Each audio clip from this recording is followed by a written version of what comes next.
I didn't bother with the umbrella because last time I was in Seattle, the rain went sideways. That's my family who lives here. I do believe you are smarter than me. No, I don't think so. But yeah. No, that's fantastic. So I think one of the biggest things that I'm always curious about, I think that there's always the 50-50 of when you're playing through, you have two choices, Paragon or Renegade. Do you choose violence, or are you more of a pacifist when it comes to games or your characters? Well, I have done playthroughs of the game. I wanted to do full Renegade run and a full Paragon run. When I play games that give you that sort of like moral choice or whatever, I tend to do my evil playthrough first. Like for example, Fallout 3, I blew up Megaton in my first run. And I do it that way because then when you do your good playthrough, it makes you feel like you're redeeming yourself. As opposed to doing your good playthrough first and becoming friends with everybody, and then like, now I've got to be an asshole to everyone, all my friends on my second run, I can't do it. So yeah, that's the way I tend to play those games. And I know that, Renegade is not evil, you're still saving the galaxy, you're just being a jerk about it. So, yeah. I was going to ask you that. I was going to say, does it help you feel like you're redeeming the character if you do it that way? That makes sense. Because even on my Renegade playthrough, I did not do full Renegade because I tended not to be rude to my crewmates, and especially actually the Krogan. My Renegade was in particular very good buddies with Rex, and then that transferred to Grunt later. So whenever it was always just the Renegade had the Krogan's backs. Like, these guys are my buds. I don't care if it's the Renegade choice. I'm always gonna back the Krogan. 100%. That's cool. Yeah. I have a piggyback question. Oh, okay. May I? Yeah. Is it okay? No. Take my job. Yeah. Which one did you like playing better, Mark? I just wondered. Oh no. I mean, ultimately, of course, when you're recording it in the booth, you have to give them equal weight. But let's face it, the Renegade interrupts are funnier and more fun. Yeah. Pushing somebody out a window, punching a reporter, all these things. And of course, there is the one choice that no matter how Paragon you were, I don't think you decided, I don't think I'll stab Kai Lang after this. It's like, everybody stabbed him. Yeah. It's hard to do. I love both of you, Commander. Yeah. Oh my gosh. No, I'm right there with you. The punching the reporter moment was like, oh, maybe I should just be Renegade. Yeah. You get to see your That said, consequences. a free press is very important, so I want to make sure. And I should mention that the lady who plays the reporter, April Bannigan, who plays Khaleesi El Jelani, is a very good friend of mine. In fact, her brother was my best man at my wedding, so yeah, Wow. there was no bad blood there. So Yeah. goes to you. That's what you made up after the fact. But no, that's amazing. Honestly, like you said, the figuring out what your consequences are, going the full Renegade first. That's something personal for me as well. I don't think I've ever put that much thought into it. It's just, we'll choose violence, and then we'll go back and through and figure out, like, we could do this better. We could be a bit more tactful, a better person, kind of thing. Yeah. I guess, can you tell me a bit about some of like the direction that you had in between, like, for going into like, hey, we're going to film our Paragon lines today, or we're going to film our Renegade lines. I guess, how did you kind of separate that mindset to get into? Generally, we would do it scene by scene. Okay. So if in a given scene, first I would, and it would depend. Sometimes they would do Renegade first, sometimes they do Paragon first. And it would just be, we're going to go through, we're going to do all the Paragon lines, then we're going to go through, we'll do all the Renegade lines. And then there were some lines that were shared between both streams.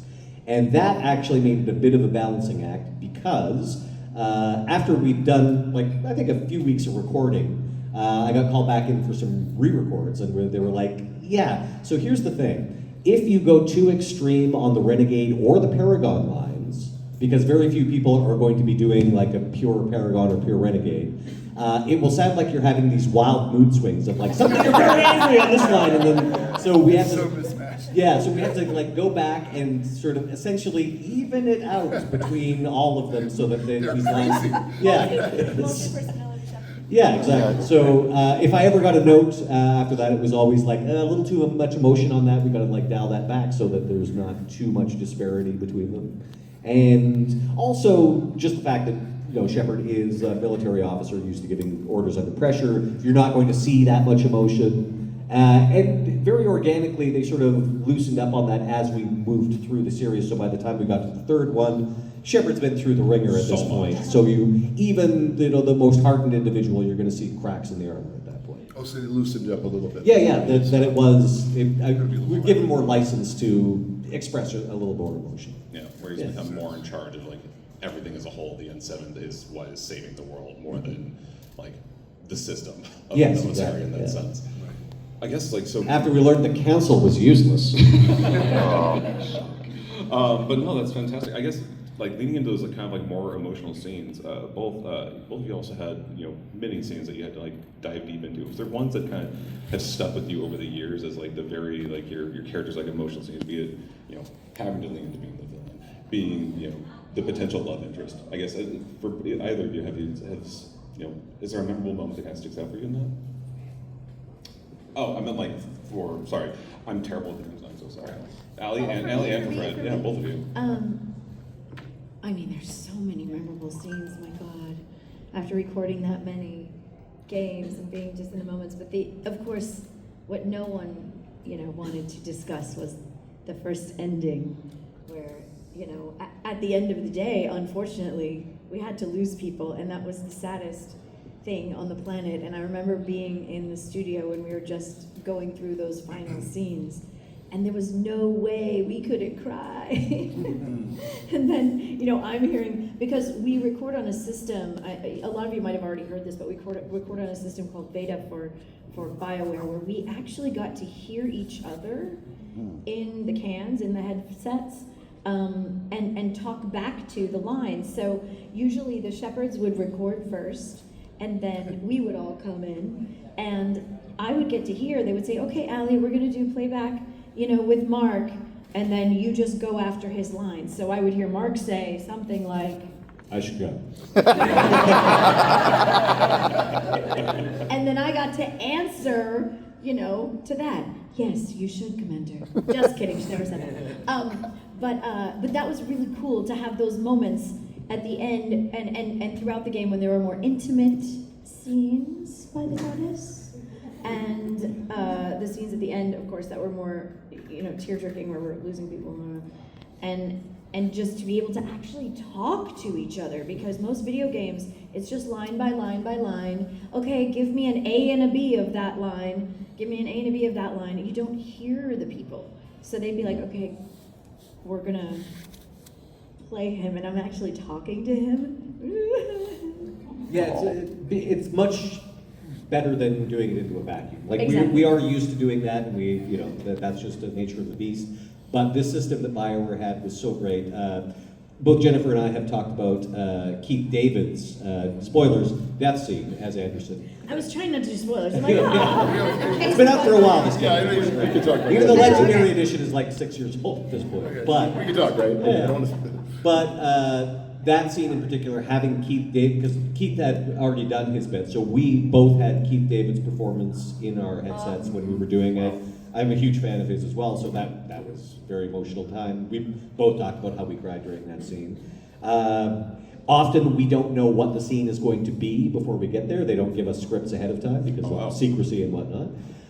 So I was in the booth, like getting ready for my session when I found out, like, oh, Shepard might kill Morton, what? And again, that was one where Bill had recorded his scenes ahead of time. So I had Morton in my headsets as I'm doing the scene where Shepard kills him, so yeah. Wow. I think that's part of what made this game so even more immersive sometimes than other games that I've worked on, because it seems like, there's a lot of passion around this game, and I do wonder that the relationships in this game are so immersive. You feel it because we're actually talking to each other. Yeah, all acting is reacting, right? So it's really behooves us to hear what someone's saying, the tone they're saying, to be in the same scene with them. And then, like you were saying before about like how, you got to match up with, you're writing and acting in 4 dimensions. Because in a film, it's linear.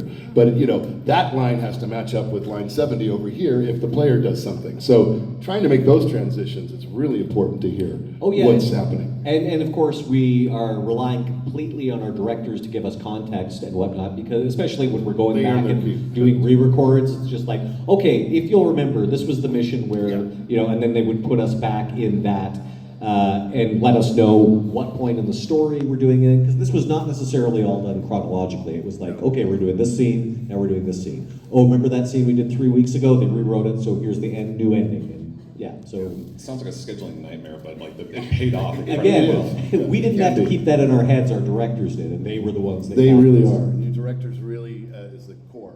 really does get you right in the concept where you are, what the time, place, everything. Yeah. No, that's fantastic. I had no idea about the fact they could hear each other's lines and like scheduling out how each character's going to interact. That makes so much sense of why everything, not just your acting is one part of it, but the fact that everything felt conversational. It felt like being a fly on the wall with each of the characters, whatever situation you were put in.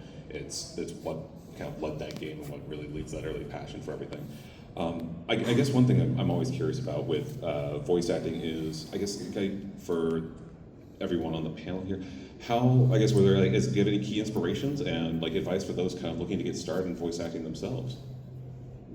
My joke answer to this had always been, well, do what I did and get in the ground floor with BioWare in the 90s by going to that one audition you went to. So, which is not very practical advice because you need a time machine. But more recently, my fellow Commander Shepard, Jennifer Hale, started a thing called Skills Hub. And these days I always refer people to that because it's a great online resource. They do online classes, they get great instructors. I think you guys have both probably done stuff for Jennifer's Skills Hub thing. I haven't yet, but we've talked we're about planning it. on it. Yeah, we're talking about it. It's in the works. And it's not just straight up voice acting, it's also all aspects of the business. It's auditioning, it's getting a demo together, and again, I'm pretty sure Steve Bloom has done some stuff for her as well.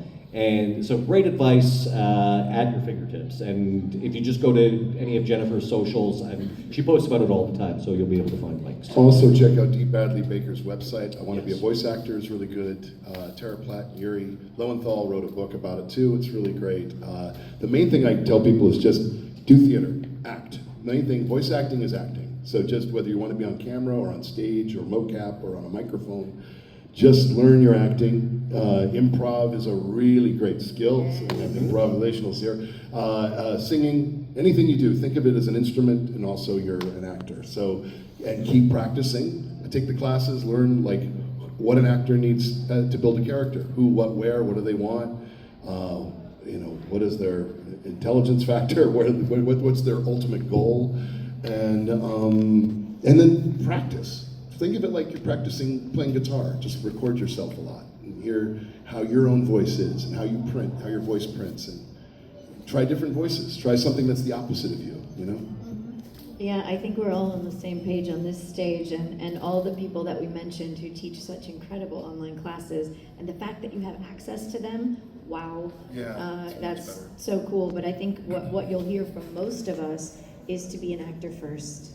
And it's not what you sound like, it's who you are and what you're bringing to the character. Someone asked me the other day, they said, oh, it's crazy you did, Lightning and Liara and Palatine, they sound so different. And it's funny, I told them, I said, it's funny, I really don't try to make them different.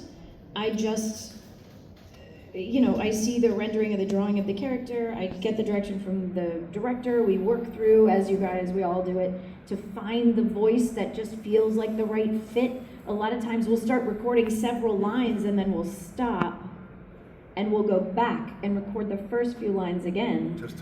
Just to make sure we glued in this character. And I don't necessarily listen back and say, oh wait, did that sound like, I don't listen to what it sounds like, I just come at it from an acting point of view, which is, it's organic, it comes out of me. It's not what I sound like from the outside, it's how I feel from the inside, and that's how the character. Now, if I'm doing a character, which has happened, I'm sure you guys have had this happen, where you go in for a job and they direct you and you start sounding a little bit too much like another character.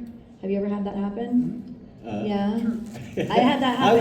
I've had things where it's like, do you just want me to do this as Commander Shepard? Exactly. And sometimes I'm like, we're getting a little lightning here. Yeah. Like, should we, and they'll be like, oh, yes. And I'm like, yeah, I need to just change it just a little bit. Let's give her a southern accent. Yeah. Okay, that's great. Fred had mentioned improv before. Improv, it's particularly useful. It's great for all branches of acting. The lessons that improv teaches you can be applied to so many fields of performance. But it's particularly useful for voice acting because, as I said, a lot of the time you're not getting the rehearsal. You have to be able to just be able to hit the ground running, drop immediately into character, but also not get too attached to something. It's like, oh, but I really like that. It's like, nope, throw that away. What's the note? Great, take that, play the note. And improv teaches you how to do that. It does, and notes, where it's all about notes. It's all about changing. It's all about not taking it personally. Oh yeah, you got to be like clay. They're Yeah, gonna mold like you. Clay. And Correct. actually, Let 'em it's helped shape me you. in life, like in relationships in life, because I had a director tell me once, he said, Allie, I said, yeah, he said, do you know after every note I give you, you always say thank you?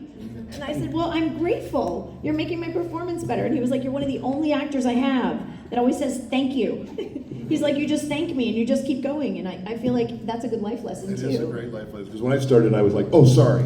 They corrected me, and the director would be, Andrea Romano was like, stop saying you're sorry.